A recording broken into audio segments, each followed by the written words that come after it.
August 7th, 2014.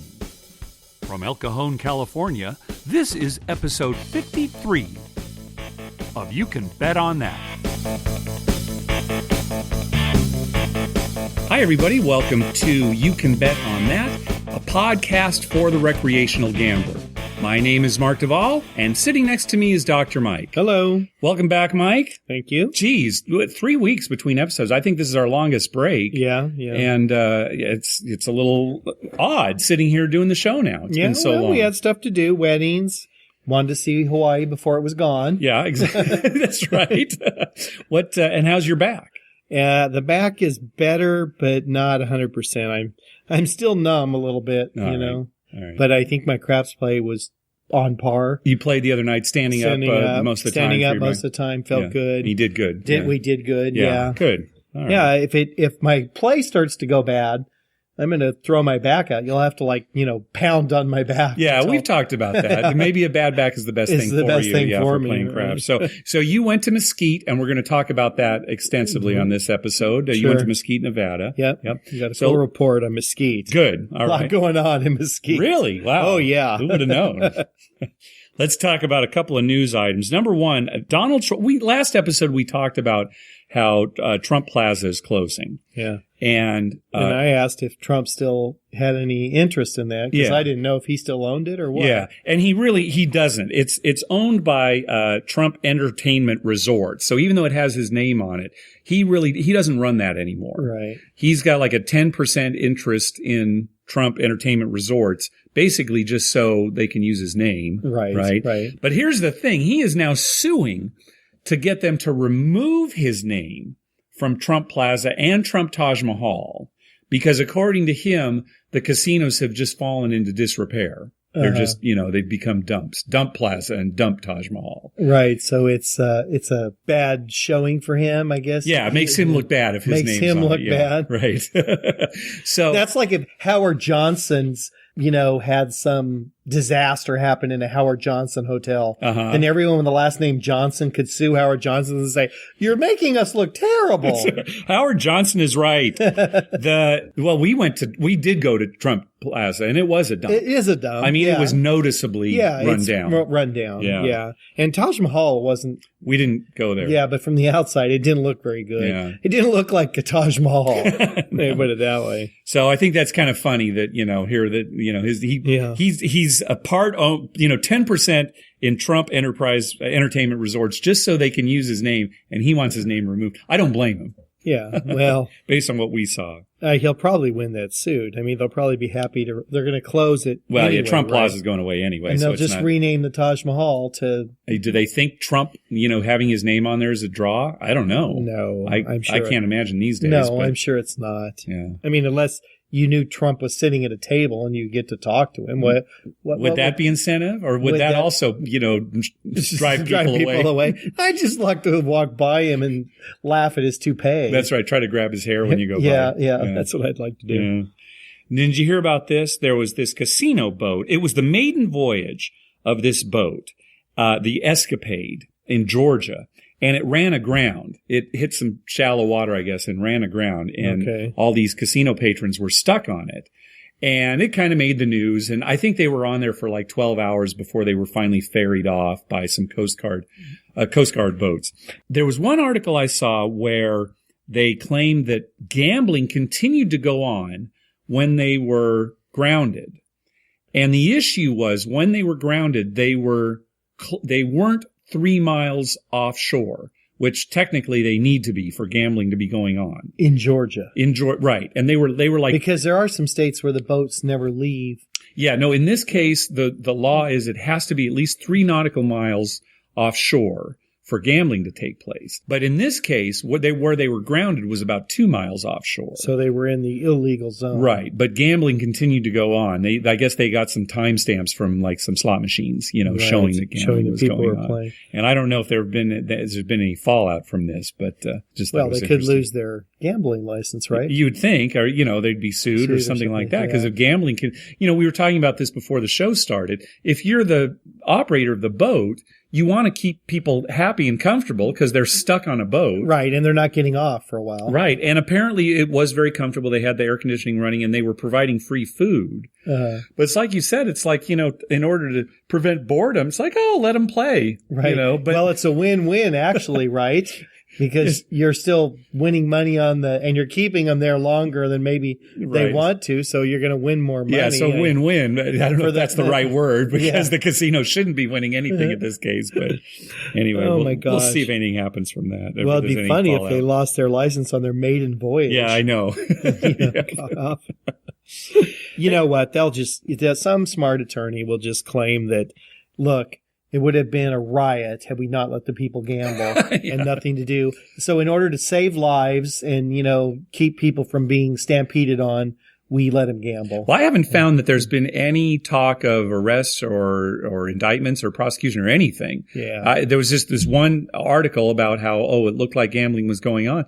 And I don't think there's been any follow-up. So probably this might just go away. A new captain who knows where the sandbar is. This could be. And, hey, we want to thank everyone who's been clicking through our Amazon link.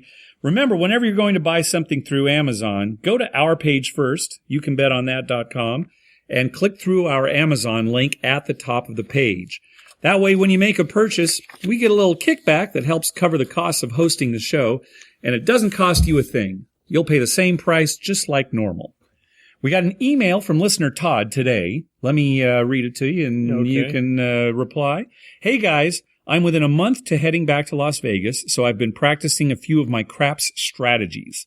I'm curious if either of you adjust how you play based on factors like if the table has recently been hot or cold, if you're way up versus way down, or do you read the shooter to adjust how you play? That last one I realize teeters on dice control, which I agree with you, are likely 99.999% bogus claims. But if you see someone who is clearly just randomly throwing versus someone who sets to a certain number each time or consistently hits the same spot on the table, do you change your play? Or do you just bulldoze ahead with whatever you've decided you're going to play no matter what happens? Thanks. So I'll answer first because my answer is real easy. Yeah. I'm a stubborn gambler. Yeah, I don't change a thing. No, and my answer is going to be complicated. Yeah. So my answer is no. I play exactly how I've been playing. I don't change at all. Right. All right. Let's hear from you now, Dr. Mike. First of all, I love it if the table's been hot or cold. That was the first thing he talked about, the table being hot or cold. Yeah. I love it when people come up and say, has it been hot or cold? Because I like to pull out my little book and show them all the last 1,000 rolls and say, now, how do you play? Because depending on how you play, I'll tell you if it's been hot or cold. Okay. Right? That's right. But the way I've been playing, it sucks. I mean, it's the stupidest question. It is pretty. And they ask you all the time. People are, how's the table been? Oh, sure. Well, how do you play? That is a very common thing. When somebody comes up to the table, they ask, how's it been going? Yeah. And it's like, well, how do you play? Yeah.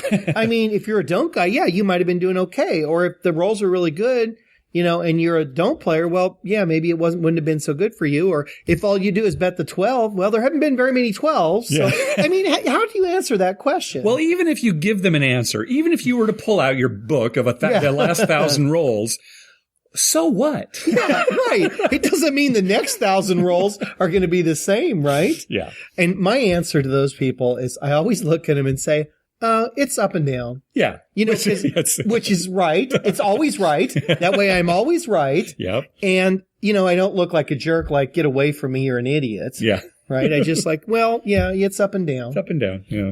I mean, and, I've walked up to tables and I've even said that to people. Well, how's it going? Sure. Not that it's going to change me from playing at that table. Yeah. You're planning on playing at that table. And Mark, you know this more than anybody.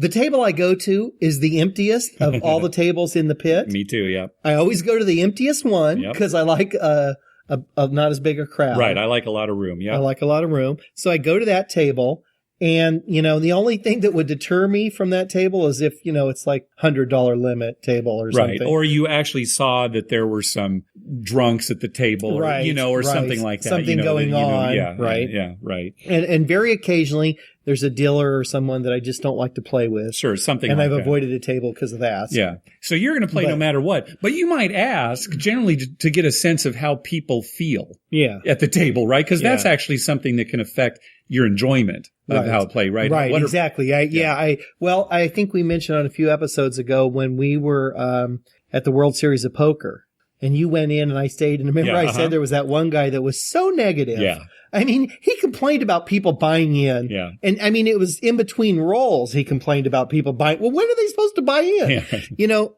he was so negative. We almost left that table because of him. Thank God he left. Yeah. And then everyone lightened up and it was fun playing in there. Yeah. So that would be something to ask. The other thing is, reading the shooter. Well, for me, well, let's just remind everybody, most of our craps is here in California where the games have to be card-based. Right. So even where we play at Harrah's Resort, it doesn't matter what they're doing. The dice are rolled, but that determines what cards turn over. So certainly we're not looking at the way people roll here. But if we're in Las Vegas, it's a different story. Yeah, in Las Vegas. I was telling Mark this before. I do like when a shooter is a novice. Mm-hmm. And, you can obviously tell. Like they don't even know where to put their bet and they start rolling. I like to bet on those people a little heavier because I always, in my mind, and I know this is superstition and not true, but in my mind. Thank you for qualifying it. Yeah, in my mind, I always say, it's like me. The first time you go, you win big and you think, oh, this game is great. Yeah. So I'm thinking, this guy's going to win big on this roll, walk away and say, craps is the best game ever. Yeah. And so I bet a little more on those people. That's the only time the shooter actually affects me. Okay. All right. And sometimes, but very rarely, if they're very annoying shooter, like the guy who sits there and sets the dice for 5 minutes before he throws it. Right. Then I do like to lower my bet and get out of there, hoping that he sevens out quickly, so that he'll move. So I can get to the next shooter. Right.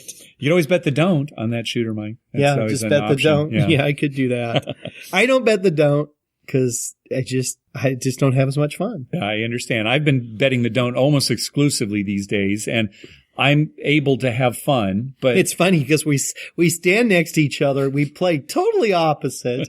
And, we used to play always the same. Yeah. And now when I'm rolling, you do go on the pass line or my dad or somebody, but, most of the time you're playing the don't, but we still have fun. And a lot of times we both still win. Yeah. It can definitely happen. So I short answer is we really don't change our play based on anything. Maybe if you're up a bit, maybe you'd bet some more. If I'm up a bit, I might increase my bets a little bit, Yeah.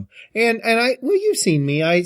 A lot of times I go 80 inside or 85 inside, but sometimes when I'm feeling like, well, either I'm up or I'm down so much so I think I need to get some back, then all of a sudden it's 160 or 170 inside. Okay. So that might be a case with Todd's question, right? If you're way up or way down, you'll increase your bet. I increase my bet way up or way down. Okay. All right. Yeah. All right. Oh, very good. Thanks for the email, Todd. All right. Let's talk about your trip, Dr. Mike. So tell us about your trip to Mesquite, Nevada. Well, we left San Diego at 5 a.m. Good. On a Friday morning. And we stopped in Vegas. So we get to Vegas. Well, now, back up now. Yeah, before we got to Vegas, we made a couple of stops on the way because we have kids. Well, and your back was bad, too. And my back was bad. So my back was real bad. As a matter of fact, thanks to my wife, because she drove the whole trip. You were just lying in the back? Or, I sat in the back seat. My wife and my mother-in-law were in the front. I sat in the second row and laid half the time and sat half the time. All right. And the kids were in the third row. Okay. So we have a big enough vehicle that I could just lay in the seat. Okay. And, it was total driving time is about 6.5 hours there and 6.5 back. Okay. So it was quite a bit of drive for her. But she's a good trooper and she drove the whole way. Good. And we did stop in Baker. Good. Yes. We had to go to the bathroom anyway, and I wanted to stretch. And you were going to report to us on the thermometer. The thermometer is there and working well. Good. I took a picture of it. So it's the tallest thermometer in the world. Tallest thermometer. I don't know that Americana. Yeah, I don't know if thermometer is the right word for it, but it tells the temperature. Yep. And you sent me a picture. I actually tweeted it. Yeah. And what was the temperature at that time? It was like 100? No, I think it was like 93 or 93. something. Yeah, it was early. Morning, right? Yeah, we were there. Yeah. Oh gosh, it had to be about 8:30. Yeah, but it was working, so that's good. It's working. And how did it look? Did it okay? It looked like it always has. All right, which is, it's kind of a tacky thing anyway, but I mean that's some of the appeal of it. Right. No, it looked exactly like it always has. Good. Well, I'm glad to hear that it's changed. working again. Good. We stopped at the Mad Greek place there and went in and saw all the bizarre stuff he has in there. Yeah. We just went in to use the bathrooms, basically. Yeah. Nobody was in there at 8:30 in the morning. I mean, there actually were about 4 or 5 people eating. But. Okay. All right. And then we headed on. We did not stop at State Line. Good. No reason to. Good. Although I found out that several people who were going to the wedding, it was my wife's cousin's son who was getting married. And on the other side of the family, they have a huge family. And so they all went. And a lot of them had left Thursday night and stayed at State Line. Oh, okay. Thursday night. So then they could just drive to Mesquite afterwards. That's they didn't not go a to bad Vegas. idea. Yeah, because it's cheap lodging at State Line. Very cheap lodging. Yeah. And, they played a little bit. And that was actually kind of smart, Good. too. And it's less of a drive than into Vegas, right? Yeah, right. Then we drove on and we stopped in Vegas. And we got there like maybe 10 in the morning, somewhere around 10:30 in the morning. Yep. And we stayed at Caesars until like 5 that afternoon or something. Right. And you were playing craps basically that whole time? I was playing craps pretty much that whole time. Okay. And then everybody else, your daughters and your mother-in-law and your wife. They went shopping. They ate lunch. They all got their hair cut and their fingernails and toenails done. Oh, good. Okay. Yeah. So they were having a good time at the spa and the shopping and stuff. Good. And I played craps. And it actually went pretty well. Good. Yeah, I think I lost a little bit there.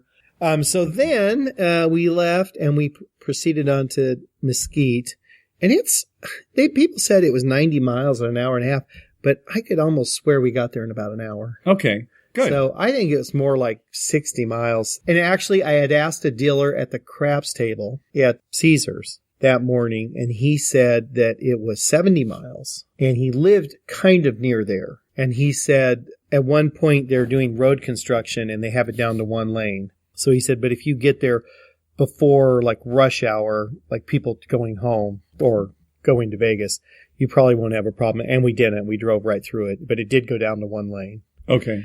And it still only took about an hour. Good. Okay. And just to remind people, Mesquite is right there on the state line of Nevada and Arizona. Right. It's funny because people familiar with that area, Interstate 15, it goes through Mesquite, goes into Arizona for just a little bit. And then turns north. And then goes into Utah. I don't even know if there are any exits that you can get off at in Arizona. Yeah, there may not be. Freeway. Maybe a couple of spots, but it's for all intents and purposes, it's really almost like it's next to Utah instead of Arizona. Right. You go through Arizona a little and then you're in like St. George, Utah. Yeah, okay, yeah. But anyway, so we went to Mesquite and we played at the Eureka Casino. Yeah. I couldn't even remember the name. I mean, you got to remember, I was in a little bit of pain. That's right. I could barely walk. Yeah. Yeah, it was a Eureka Casino. Mm-hmm. And I have to say this. It wasn't huge, but it wasn't real small either. Good. It had quite a few tables as far as like they had blackjack and 3-card poker and I think I saw a few other carnival type games, but they only had 1 craps table. Okay, which was your fear. Yeah, which was my fear. Because, then you have really no choice. Yep. Now, there is a casino right across the street. Okay. I mean, you can walk to the other casino easily, but I wasn't in any shape to really walk over there. Okay. And all the family was at the Eureka Casino, so I never left it. Okay. And there were 2 other casinos that were another exit. So I think there were 4 casinos that I saw. Okay, but you only... I'm not certain if there's a 5th somewhere or whatever. Okay, but Eureka was the only casino you went to. It was the only one I went to. Okay. The people were very friendly. Good. All the dealers were very friendly. Oh, good. Never ended it. We did not eat at the buffet. However, a lot of people did in our group and said it was excellent. Now, one of our listeners was tweeting asking if you ate... They had some like big ham deal... Or mega ham or something? Oh, yeah, we saw that. I didn't eat that, but they did have like a mega ham. Yeah. Well, you get like a pound of ham or something? No, yeah, it's one of those big like ham steaks. Yeah, okay, yeah. With like, there's a little bone in the middle and a big old, For some ridiculously cheap price. Okay, right. Good, yep. And we ate at the coffee shop. I think, we got there Friday night and we had already eaten at Caesars. I think we had the coffee shop Friday night. I didn't eat breakfast. We had lunch at the coffee shop. Dinner was at the reception of the wedding. Right. And then we left early Sunday morning. So you really didn't eat. So we just didn't. The coffee shop. Yeah, just the coffee shop a couple times. And the food was fine. It was good. And service was good.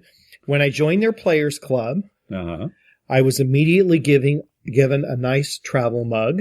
Good. Did it say Eureka on it? It said Eureka Casino. And I still got it. It's a nice travel mug. Good. And it's funny because the other people in this, it was a big wedding party. It was quite a big wedding. And where'd you get that mug? I'm like, well, I filled out a form and they just handed it to me. Where'd you get that mug? It has the logo. Where'd you get that mug? Oh, here at the Eureka Casino. Does that answer your question? They gave it to me. All right. And then the lady said, when I signed up, she said, I asked her, I said, my advice to all people is to always do this. I showed her my 7 stars card from Caesars. Yeah. And I said, I'm a 7-star player. Does that get me anything else? Am I going to get immediately upgraded to a higher level or something? Yeah. And she said, no, we don't do that. Okay. But there's some places that do. There's some places that do. Yeah. So you should always ask. Yep. So, but she did say, she said, well, if you are and you gamble enough, if you're here, for a period of time and you're gambling enough, you earn points. And then they had a display case, and they had 3 shelves. Mm-hmm. And she said, you get so many points, you get to pick something from the top shelf, second shelf, third shelf. Third shelf had the nicer gifts, Good. One was like a bottle of Jack Daniels on the third shelf. Okay. So that was like a nice prize. That's the high end. That's the high end, the bottle of Jack Daniels. Nice. Okay. I mean, it was a full-size bottle. Oh, well, good. So, but the top shelf had a pack of cigarettes, and, good stuff like that, a baseball cap. Yeah, right. So I wasn't so interested in that, but I did actually go back the very last night, that Saturday night. She said we close at 11. So if you want to get anything, you got to get here before 11. So 11:15, I went back, and she said, "Oh yeah, you're a few points short of earning something." Really? Yeah. Now, I played a lot on Saturday. It might have been that none of that stuff had even kicked in. Oh, the table game, right? Game. It probably didn't even kick into their computer. Yeah. And I didn't want to, I'm not going to argue with her and say, well, I've been playing for hours at, $25 and 10 times odds. Yeah. So tell us about the craps table. Yeah. So anyway, okay. So mostly I played crap. Well, did you have any trouble getting onto the one table? No, never had a problem. Okay, so it was never full. Never full. Okay. Never had a problem. Seemed to me like it was a pretty large local type casino where people who live in the area drove there. You think it was mostly Utah? Like Utah. Yeah, I saw a lot of Utah license plates. Oh, okay, yeah. All right. Like so a lot of people from Arizona St. license plates. Oh, really? Okay. Yeah, but mostly I think Utah license plates. That makes sense. And, they had a huge parking lot, and the hotel's kind of separate from the casino. You have to walk between the two. It's like about 100 yards. Oh, really? They're not connected at all. Really? So it's like 114 outside and your back's hurting. You got to walk to the casino. Up some stairs, too. Oh. But anyway, yeah, there's only the one craps table. Didn't have a hard time getting on. Okay. Some differences between Harrah's Southern California and that craps table there in Mesquite is they have, first of all, 10 times odds. Good. That's great. I love when, a casino in a small area has good rules like that. Sure. Good. Yeah, okay. 10 times odds. Yep. Which is, great when like a 4 and 10 hit. Yeah. And then if they don't hit, you're kind of, I put all that money out there. But when they hit, it's like, oh my gosh, it pays so much more than like a 6 or an 8. Yeah. So I was doing a lot of cum betting to take advantage of the 10 times What was the minimum? The minimum was $3. Oh, okay. It was a $3 table. Uh-huh. Yeah, which was nice too, because a lot of people who went that didn't know how to play craps wanted me to show them, and they just wanted, they were coming up to the table with $20. Yeah, good. Right, so they got to play and take a little bit of odds. They could $100 was no problem for them. Good. 10 times odds, and they had a fire bet, but it paid on 3. Oh, okay, yeah. So you won on 3, 4, 5, or 6. Okay, so most craps tables, the fire bet pays if you make 4 unique points or more. Right. But there are a few casinos where it pays Just if you make 3 or more. Right. And the they way just take it off the top. They take it off the top. So if you hit all 6, it doesn't pay as much as one of the other tables. Not nearly as much. Yeah. But we never hit a 4 when I was there Friday night or Saturday. Oh, okay. But you hit some 3s? Oh, we hit like 5 or 6 3s. Yeah, see, that's nice because if you had been at a table where it only pays 4 or more, every fire bet would have lost. Right. And in this case, you were getting at least some money back. Yeah, and I probably broke pretty even on that because I think there was at least 4 or 5. And what does it pay 7 for 1 on 3 numbers? Yeah. So, and it was $5 minimum. So it's $35 maximum. I mean, maximum bet. Yeah. Uh-huh. So it was $35. Okay. Well, that's nothing. So, I mean, that's fine. Yeah. Okay. It's right. $35 more than, that pays for another 7 fire bets. Yeah. That's right. Right. I mean, that's the way I think of it. Good way to look at it. So, and I did excellent there. Oh, good. The first night, Friday night, some guy had a great roll. And I mean, I immediately was up like $5,600. Really? Yeah. I mean, I should have just cashed out right then. Yeah. I mean, if I had, been smart enough, I would have just said, okay, I'm cashing out here, taking my $5,600 winnings. Yeah. And, going up to the room and going to bed. Yeah. I stayed and played, and I still left the table about $3,500 ahead. Oh, good. Yeah. But, I mean, right after his roll, I should have cashed out. The rolls after that were, not great. Yeah. But he had a great roll. Now, you said, so there was a $3 minimum. What was the maximum on the table? 500. 500. Oh, so pretty low maximum. Yeah, 500. Okay. Right. Yeah. And I assumed, and I didn't ask, I should have asked, I didn't see it, but I assumed that meant 500 on the line and, 5,000 odds if you wanted it. Maybe. Yeah. Yeah. Okay. Right. I mean, I hope it wasn't 500 maximum odds. Yeah. Good question. Usually it isn't. Right. Usually it's not, but you never know. Sometimes they do cap it. Yeah. Yeah. And I didn't ask about the cap on hardways or anything because I think the highest hardway I got up to was like $200. Yeah. But sometimes they cap that out, Okay. Yeah. So, and the reason I won on that guy is because he rolled like 5 hard 6s in his roll. Oh, he had a lot of the hard ways. Yeah. Well, I, did my usual, and pretty soon I had $100 it hit, and I went to 200 and it hit. Yeah. So, you're getting $1,800. Doesn't take too long to get to 5,000. Yeah. So, were you getting a lot of attention from the pit? Oh, yeah. Yeah. Yeah. Yeah. I was the only one. Well, I was betting quarters too, just like I bet here. Yeah. And I was the only one doing that. Most everyone else were betting like $5 or less on the line. Yeah. And so, of course, they were standing right there watching everything. Yeah. So that was the first night we went to bed. The second day, played a little bit in the morning and actually had a good run again and won another 1,000 or so. And then the wedding started, so we had to head to the room. But right before the wedding, we were all, there was 5 or 6 guys, and I was the only one who had played craps before. So I was trying to explain to all these guys how to play. Yeah. And it just turns out we all except like one person had good rolls. Oh, good. They were all winners. So they all won. Yeah. I mean, my wife's cousin, the father of the groom, he didn't start with any money. I just gave him like $40, $50 mm-hmm. and he cashed out for like 600. Oh, wow. Great. Yeah. We all did great. Yeah. So go ahead. Well, I was going to say, and so it was like, they're all looking at like, well, this game's great. Yeah. And especially since a couple of them started with nothing. I just gave them like money. I made a $5 line bet and took like 50 odds and it hit, and then I said, you play with that money. And then some guy would roll like 3 points and, they were pretty soon they're up $200 or $300. Yeah. So yeah. And then it was time to go to the wedding. Yeah. So we go to the wedding. The wedding was outside in the 110 degree weather. Uh-huh. But it was quick and sweet. Oh, good. And so then the reception was inside. And the food at the reception was very good. It was casino food. Oh, good. The casino prepared it. Right. But it was very good. And after that, by that time, it's like, 11 o'clock at night or something after the reception's winding down. I went back and played a little and it was rough. Oh, okay. It wasn't good. So I lost a little bit and then I stopped and still went back up to the room, a few thousand ahead. Good. And then the next morning we were going to leave early. Yeah. But I played just very briefly before we left and it wasn't good.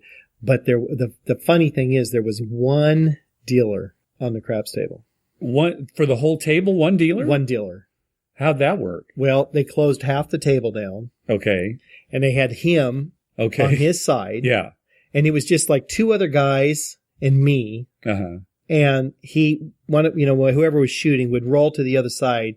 He would have to take the stick and actually walk a little bit over there to grab the dice, bring them back. And then he would, just like a regular dealer, he would collect his losers and pay his winners and then make any other bets that people want and then slide the dice to them. That must have gone pretty slowly. It went very slowly. Yeah. After a while, a couple of other people came over and were standing. Now, this is like 6 in the morning. Okay. All right. Well, I guess that makes sense. So, it was early in the morning.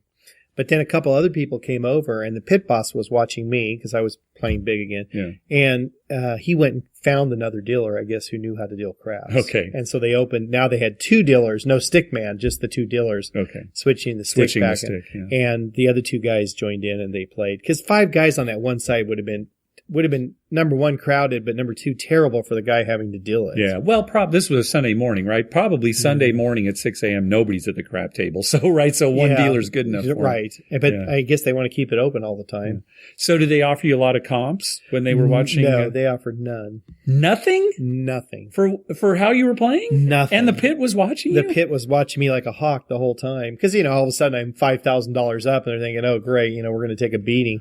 But no, they did not offer one single thing. Wow. I wonder if they would have if you'd been losing. Yeah, maybe. But I mean, I don't know. And they might have known we were there for the wedding group. So they're thinking, these people are never coming back. Why should maybe, right? Yeah, I don't know. I mean, but no, they never said. Really? They were friendly.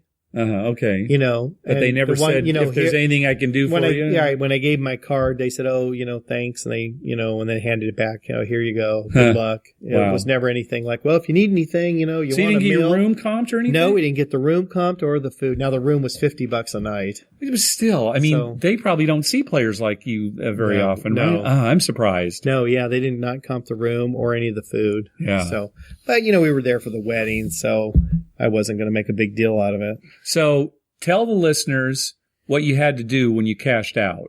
Oh, yeah. There are no $500 chips on the table. So $100 chips those were the highest denomination at the table? Highest denomination on the table. Okay. So I had like $5,600 plus the $2,000 I bought in for at one point, like $7,600, all in like $100 chips and $25 chips. Wow. Okay. Yeah, so when you cashed out, you just had to. I put them in my pocket. Yeah. I took a bunch and stuffed my pockets and put some in my thing. And then I got up to the cashier and I stacked them all up. And that took forever because she had to call somebody and say, well, this guy's cashing in for 4,000 something or other, whatever. Yeah. See, they're not used to players like it. The fact that they didn't have anything higher than $100 chips, I think probably answers the question.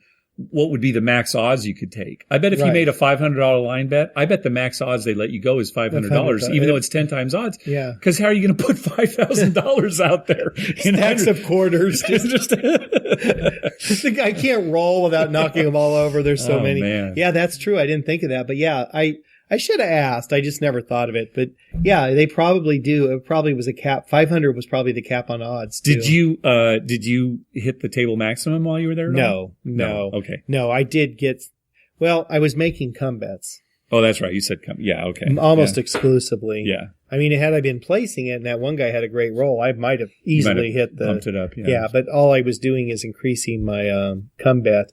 And even then I didn't have to increase it much. Yeah. Because, you're putting $25 out there, you get $250 in odds. Yeah, right. Right. Yeah. I should have tried to go to like 75 and see if 750 odds. Yeah. But it probably would have been like, 500 is the most. It could have been. Oh, well. But the gambling went great. Good. Actually, good. the people were very friendly. I'd go back there in a heartbeat. Oh, good. It's funny because it's kind of like what we were talking about. Laughlin.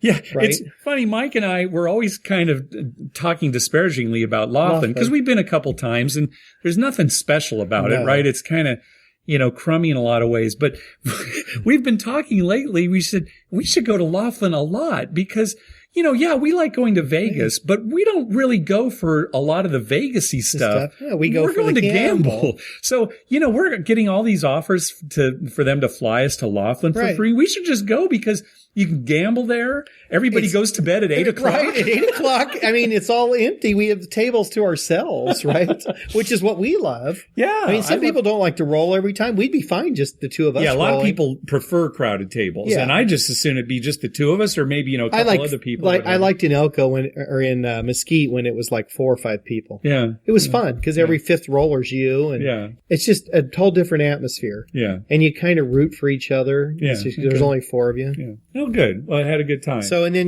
we drove back home Sunday and that went fine. And we got home at an early time. You were originally going to stay and play in Vegas a little bit more on Sunday. Right. Right. And in fact, that we had a listener who was going to try to meet up with you, but I was I was talking to you on the phone. I guess your back was just... Oh, my back was killing me. And, it had been hot all weekend and we had the kids and everything. And what are they going to do, right? Yeah. While I'm gambling at the craps table. They had already shopped there on the way there. So, we stopped, went to the bathroom. Yeah. We were there a few minutes and moved on. Okay. Yeah. All right.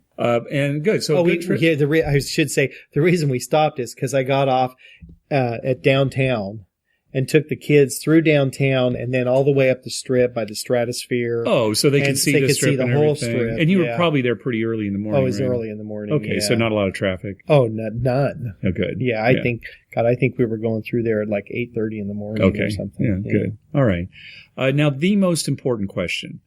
How much nudity did you see on this trip? Okay. I saw one butt. Okay. It just happened to be on a nice young girl. Okay. With that's a change for you. That's the difference. My wife and I are laughing because this time it's like, she's like, I don't know, like 19. And, it was a pretty nice butt to see. Okay. But it was before the wedding, we're walking and the wind was kind of blowing and this girl her dress went completely over her head. Okay. Came up and, quite a few people just saw it. We happened to be just walking right behind them. Okay. So, yeah. And that was it. That was it. One butt. All right. Because you always see somebody nude. Yeah. Wherever I've gone, I see that's your new thing. People. Even my mother-in-law was laughing because Lynn was telling her all the nude stuff. And she's like, what is that? And then she was right there with us. I said, here it is. Here it is in Mesquite. I haven't been lying. I haven't been lying. There's another butt. Full-on butt. Oh. And she had underwear on, so it wasn't naked. All right. Okay. But yeah, it wasn't like a Starbucks that we recently saw. Right. Huge, completely naked butt. Yeah. Yeah, no, it wasn't that. Good. All right. Well, good. I'm glad you had a good trip. And then you had a family vacation after that, and that's why we're a little late right. And then with we the podcast went right this from time. there into family vacation. Yeah, good. So. Okay. So and your back's better. You're rested. You're happy. We won last week at the casino. You won last week, but I was playing the Don't. That's just that's stupid. Why would somebody do that? Yeah, why are you playing the Don't when I'm winning like crazy? Okay. Well, we were at different tables, but not that matters. But okay. All right. Well, that's going to do it for this episode. Glad to have you back. All right. Thank you. I'm anxious to go on a trip again here soon, although, of course, every week we're going to head up to Harrah's Resort at least and play there. I'll start tweeting again, letting people know when we're up there. So be sure to download our app for your mobile device. You'll get access to all our episodes, quick links to contact us via Twitter, Facebook, email, and our voicemail hotline, and you'll get bonus audio. On the bonus audio for this episode, we tell you why you shouldn't go to Venetian and Palazzo. Yeah, if that's important, listen to that. Yeah, just do not go. Do not miss that. With our app, you'll also get TV listings showing all the gambling-related shows coming up within the next 2 weeks. I update those listings every Wednesday using a program I wrote myself to search through all the raw American TV data. The bonus audio and the TV listings are only available on our app. To download it, go to our webpage, youcanbetonthat.com. And on the left-hand side of the page, click on the link that says how to download our app. We have a link for Android devices and another one for iPhones and iPads. And speaking of our website, I have disabled comments on our website simply because people weren't really using it very much. Yeah. And plus, it's a blog, and, comments on blogs, they kind of get buried and ignored. And so, just I'm thinking, call us, email us, right. Write to us on Facebook, Twitter, or what have you. We'd love to hear from you. Give us a call on our voicemail hotline at 951-292-4377. That's 951-2-WAGERS. 951-2-WAGERS. Or you can email us at youcanbetonThat@gmail.com. Also follow us on Twitter at YouCanBetOnThat. We always tweet when we're in a casino or on our way to a casino, and we'd love to meet up with you. Like us on Facebook at facebook.com/YouCanBetOnThat. And please head on over to iTunes and write a review for us. When you do, it helps us get new listeners. Hey, we want to say also best of luck to Adam and his new Vegas Fanboy podcast. He just started a podcast this last week. He got his first episode up there. It's on iTunes. Just do a search for Vegas Fanboy, and welcome to the podcasting universe, Adam. Yeah, and I guess he asked, he tweeted you and asked about. Well, he was saying that he was thinking about coming up, starting a support group for hardways-aholics, for gamblers, craps players who just cannot stop from betting the hard ways. That'd be me. Yeah, you'd be able to join. I told him that'd be great. Try to set up a meeting. Hopefully, it'd be close to a casino. Right. Yeah. So what we should all do is get together at a casino and discuss how we like to bet the hard ways. Have the meeting. Yeah, just at the craps table. Right. Hi, my name's Mike. Hi, Mike. Give me a $5 hard 8. And parlay it if it hits twice. All right, Mike, what else you got for us? Take us home. Well, I just got one thing to say this time. You know, every week we have Mark's very organized. We have notes, and we have a poker home game every time in these notes. And we don't get to it. It's the last thing, but we go on talking about all of our other adventures, and we don't get to that. Yeah. So I don't want people to think we completely forgot about the poker home games. Nope. We've got it right here. We should, one of these episodes, we're just going to have to say, okay, we're going to give up poker home game. Well, every once in a while, I know we've had this in the past. We'll be ready to record an episode. And it's like, oh my gosh, what are we going to talk about this time? Right. We don't have much to say.